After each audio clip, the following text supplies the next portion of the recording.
అంటే ఇంత చేశారని చెప్తున్నారు కదా మీరు ముస్లిం సమాజానికి. ఈ గత 10 సంవత్సరాల్లో రాష్ట్రం విడిపోయిన తర్వాత ముస్లింస్కి ఎవరైనా రాజ్యసభ సీట్లుగా ఏమైనా పంపించడం జరిగిందంటారు? లేదండి, పంపించలేదు. ఎవరు పంపించలేదు, ఆయన పంపించలేదు. రాజ్యసభకి కనీసం పార్లమెంట్గా కూడా, పార్లమెంట్ ఎంపీ సీట్ కూడా ఐ థింక్ 2014-19 లేదు. ఎవరు ఇవ్వలేదు, సీట్ కూడా ఇవ్వలేదు. ఎంపీ స్థానం అయితే ఇవ్వలేదు. ఎంపీ యాక్చువల్గా ఏంటంటే మీకు రాజంపేట ఎంపీ స్థానం ఒకటి, దాని తర్వాత హిందూపూర్, దాని తర్వాత నంద్యాల, ఈ 3, గుంటూరు మన పెమసాని గారు, ఈ 4 ముస్లింలు అత్యధికంగా ఉన్నటువంటి ప్రాంతాలు.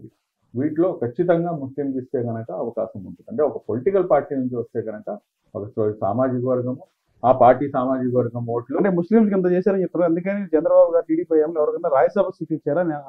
లేదండి, అంటే ఆయన హయాంలో ఈ 2014 నుంచి అడిగారు. కానీ గతంలో అయితే లాల్జాన్ బాషా గారు ఉన్నారు, దాని తర్వాత ఆల్టెక్స్ అని చెప్పేసి ఆ ఫ్యామిలీ నుంచి ఒకళ్ళు ఉన్నారు. దాని తర్వాత ఎంపీగా కూడాను ఇంకో ఆయన ఎవరు ఉన్నారు, ఆయన పేరు కూడా మర్చిపోతున్నాను. ఒక ముగ్గురు తెలుగుదేశం పార్టీ నుంచి ఉన్నారండి. బట్ వైసీపీ నుంచి అయితే ఎవరు లేరు. వైసీపీ అంటే 10 years అవుతుంది అనుకోండి. సరే, సూపర్ 6 అమలు ఎలా ఉంది, ఏంటి ఎంతవరకు వచ్చింది సూపర్ 6 అంటేనే నాకు చాలా భయంగా ఉందని చెప్పారా? సాక్షాత్తు ముఖ్యమంత్రి గారు కూడా చెప్పడం జరిగింది, ఈ అమలు చేయగలమా అని. ఒక పక్క చూస్తే చంద్రబాబు గారు చూస్తేనేమో పోలవరం రాజధాని తప్ప మరో అంశం ఏం కనిపించట్లేదు. అంటే రాష్ట్రంలో ఉన్న 2 అంటారా, పోలవరం రాజధానినా, ఇంకా వేరే అభివృద్ధి అంశాలు? అయితే పూర్తి నమ్మకం ఉందండి, సూపర్ 6 100% అమలు పరుస్తారు అని చెప్పేసి. ఎందుకు నేను ఆ మాట అంటున్నానంటే, మీరు ఇక్కడ గమనించాల్సిన అంశం ఏంటంటే, రాష్ట్రం యొక్క ఏదైతే ఆర్థిక పరిస్థితి ఉందో ఆ ఆర్థిక పరిస్థితి ఒక పెద్ద క్వశ్చన్ మార్క్లో ఉండేది. సంపద సృష్టిస్తా అని చెప్పారు చంద్రబాబు, ఉండేది. ఇప్పుడు ఈ 100 రోజుల పరిపాలన దానికి దాటుకొని వచ్చి కేంద్రం నుంచి అమరావతికి ప్రత్యేక నిధులు, దాని తర్వాత పోలవరం ప్రాజెక్ట్ కోసం, దాని తర్వాత ఏదైతే సంపద సృష్టించే కార్యక్రమంలో భాగంగా హెచ్సిఎల్ కానివ్వండి, లేకపోతే అటు ఐబిఎం కానివ్వండి, లేకపోతే లూలు మాల్ కానివ్వండి, ఈ విధంగా అనేకమైనటువంటివి మళ్ళా తిరిగి రాష్ట్రానికి పెట్టుబడులు అనేవి వస్తుంది. సో ఐ థింక్ ఆయన దగ్గర ఏంటంటే జాదుకి స్టడీ అయితే ఏం లేదు. We have to give him time, ఒక సఫిషియంట్ టైం కనుక ఇచ్చి దాని తర్వాత మనం దానిపై నేను కూడా మీరు చూడండి, 2019లో నేను ఎక్కడా కూడా నోరు విప్పలేదండి.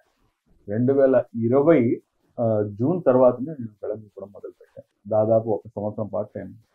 నేను సంవత్సరం పాటు టైం అయితే నేను అడగను, కానీ అట్లీస్ట్ ఒక 6 to 7 months అయినా కానీ ఒక టైం అనేది ఇవ్వాలి. ఎందుకంటే అత్యంత దారుణమైనటువంటి పరిస్థితుల్లో ఆర్థిక వ్యవస్థ ఉంది. ఆ ఆర్థిక వ్యవస్థను గాడిలో పెట్టి ఇప్పుడు రేపు మీకు సిలిండర్ల హామీ ఏదైతే దీపావళి నుంచి మొదలు కాదు.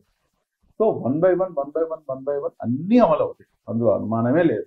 కాకపోతే దానికి రైట్ టైం. ఇప్పుడు ఏదో అమలు చేసేసి అంటే ఎన్నికల ముందు అబద్ధపు హామీలు చెప్పారు, నీకు 15,000 ఒక పెన్షన్ తప్ప ఎలాంటిది ఇవ్వలేదు అనేది వైసీపీ ట్రోల్ చేస్తారు. సాక్షాత్తు ప్రతిపక్ష నాయకుడు మాజీ సీఎం జగన్ కూడా అదే ట్రోల్ చేస్తారు. ఆయన అది చేయకపోతే ఇంకేం చేస్తారు? నీకు 15,000 ఎక్కడికి వెళ్ళి నీ పథకాలు అన్నీ వస్తాయి. కాస్త దానికి సమయం ఉంది. కొంచెం ఆర్థిక వ్యవస్థ కొంచెం గాడిలో పెట్టిన తర్వాత అప్పుడు ఇవన్నీ కూడాను అమలు జరుగుతాయి అని చెప్పేసి నేను భావిస్తున్నాను. సరే, ఎన్డీఏ కూటమి 5 సంవత్సరాలు ఫుల్ఫిల్గా కలిసి ఉంటుందంటారు? ఉండాలి అని చెప్పేసి భావిద్దాం. మీరు ఎలా ఉందంటే శుభం పలరా పెళ్లి కొడుకు అంటే అదే 14-19లో లాస్ట్ లో వచ్చేసరికి ఎన్డీఏ కూటమి మధ్య గ్యాప్ వచ్చింది. రాష్ట్రానికి సంబంధించిన నిధులు కూడా రావడం కూడా కొంత జాప్యం జరిగింది. చూడండి సార్, ఇప్పుడు టోటల్ గా కేంద్ర రాష్ట్ర గవర్నమెంట్ కూడా ఎన్డీఏ గవర్నమెంట్ ఫామ్ అయ్యింది. సమాజంలో ఒక మనిషికి ఉండే సంబంధాలు దేనిపై ఆధారపడి ఉంటాయి చెప్పండి. అదేంటంటే నేను రాజకీయం గురించి అడుగుతుంటే అడుగుతారేంటి అన్నారు. నమ్మకం అనేది నమ్మకము, లేదంటే కనుక నీ వల్ల నాకేంటి ఉపయోగము, నా వల్ల నీకేంటి ఉపయోగము అన్నదానికి ఆధారపడి ఉంటాయి. ఒక మనిషికి ఉన్న సంబంధాలే దానిపై ఆధారపడి ఉంటే కనుక రాజకీయ పార్టీలో రాష్ట్ర అభివృద్ధి చెందాలంటే అవునండి, ఇప్పుడు ఉన్నంత వరకు ఇప్పుడు ఉన్న సిచ్యువేషన్ అలాంటిది. కాబట్టి ఇప్పుడు చూడండి, ఇప్పుడు మీరు నంబర్ 2 ఎవరు మనకి దేశంలో? నంబర్ 1 మోదీ గారు. నంబర్ 2 అనగానే ఎవరైనా కానీ అమిత్ షా గారు. నేను మీకు ఛాలెంజ్ చేసి చెప్తాను, మీరు వెరిఫై చేసుకోండి. Number 2 is our honourable CM mister Nara Chandrababu Naidu. ఇది ఆయన యొక్క స్టేచర్. నేను నెట్టేసాడు వెనక్కి. ఈ రోజున ఇక్కడ ఏదో రకంగా ఇక్కడ అంటే గతంలో ఏ రకంగా ఏడిపించారు ఏం చేశారు అదంతా తెలిసిందే. కానీ పొలిటికల్ కంపల్షన్స్ అని చెప్పొచ్చు, అంటే రాజకీయ అవసరాలు మొత్తానికి కూటమిగా ఏర్పడినాయి. బట్ బాగానే నడుస్తుంది. సో ఇక్కడ ఈ రాజకీయ అవసరాలు ఏంటంటే ఏ రకంగా ఉంటాయో, ఎప్పుడు అవి మారుతాయో, ఎప్పుడు అది ఏ రకంగా ఉంటాయో ఎవరికి తెలియదు. కాబట్టి రేపటి రోజున ఏంటి అనేది వద్దండి, ఇవాళ ఎలా ఉంది అనేది మనం ఆలోచన చేద్దాం. బట్ డెఫినెట్ గా ఏంటంటే ఇవాళ ఉన్న స్నేహితులు రేపు శత్రువులుగా మారరు అని చెప్పేసి గ్యారంటీ అని లేరు. ఈ రోజు ఉన్నటువంటి శత్రువులు రేపు మిత్రులుగా మారరు అని చెప్పేసి అయితే కనుక అసలు ఇక్కడ కూడా లేదు. జనరల్ గా ముస్లిం సామాజిక అనేది ముస్లిం సమాజం కూడా బీజేపీ అంటే కొంత వ్యతిరేకత ఉంటుంది, హిందూ తత్వం అని చెప్పి. అదే ఎన్డీఏ పార్టీకి మీరు ఎలా సపోర్ట్ చేశారు, ఎలా ట్రావెల్ అవుతున్నారు?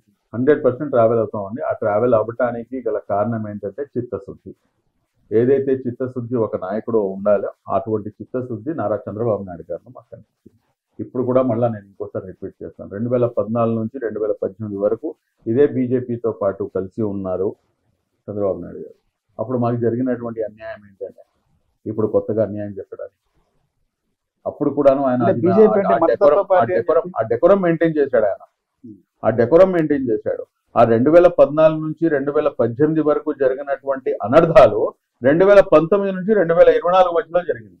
అనేకమైనటువంటి అత్యాచార సంఘటనలు, అనేకమైనటువంటి మర్డర్లు, అనేకమైనటువంటి దాడులు, అనేకమైనటువంటి ఫాల్స్ కేసులు, ఇవన్నీ కూడా పెట్టిన దాఖలా ఎవరి హయాంలో అంటే ఇదే వైఎస్ జగన్మోహన్ రెడ్డి గారి హయాంలో. మళ్ళా దేన్ని మనం నమ్మాలంటే ఏదైతే మేము ఎక్స్పీరియన్స్ చేశామో గతంలో దాన్ని ఎక్స్పీరియన్స్. దాని తర్వాత మీకు ఇంకో ఉదాహరణ చెప్తాను. భారతీయ జనతా పార్టీ 4% రిజర్వేషన్ కి వ్యతిరేకం అని చెప్పేసి పుంఖాలుగా మామూలుగా అసలు ఒక రేంజ్ లో ప్రచారం చేశారు. మీరు గమనించారో లేదో, చంద్రబాబు నాయుడు గారు, నారా లోకేష్ గారు చిన్న పిల్లలు 1కి 10 సార్లు చెప్పేటట్టుగా మీ 4% రిజర్వేషన్కి ఎటువంటి ధోకా లేదని అన్నిసార్లు చెప్పారు, భరోసా ఇచ్చారు. భరోసా ఇవ్వడం ఒక ఎత్తు అయితే కనుక గెలిచిన తర్వాత అధికారంలోకి వచ్చారు. 4th జూన్ రిజల్ట్ వచ్చింది. June 5th June 6th national మీడియాకి మా యువ నాయకులు నారా లోకేష్ గారు నేషనల్ మీడియాకి అడ్రస్ చేశారు. అడ్రస్ చేస్తూ దాంట్లో పర్టికులర్ గా ఒక గోధి మీడియా క్వశ్చన్ అడిగింది, మీరు ఎందుకని చెప్పేసి మీరు ముస్లింలకు ఇవ్వటం అనేది అది మతపరమైనటువంటి రిజర్వేషన్లు కదా, దాన్ని మీరు ఏ రకంగా సపోర్ట్ చేస్తారు, మీరు బీజేపీతో ఉన్నారు కదా అంటే చాలా స్పష్టంగా, ఎంత స్పష్టంగా అంటే అంత స్పష్టంగా నేను కూడా చెప్పలేను. నారా లోకేష్ గారు ఇచ్చినటువంటి సమాధానం ఏమిటంటే ఇది సామాజిక న్యాయము, this is a social justice, this is not based on the religious reservation కాదు అని చెప్పేసి ఓపెన్ గా సమాధానం ఇచ్చినటువంటి నాయకులు. కాబట్టి ఏదైతే చిత్తశుద్ధి ఉందో ఆ చిత్తశుద్ధి నమ్మకానికి పునాది అవుతుంది.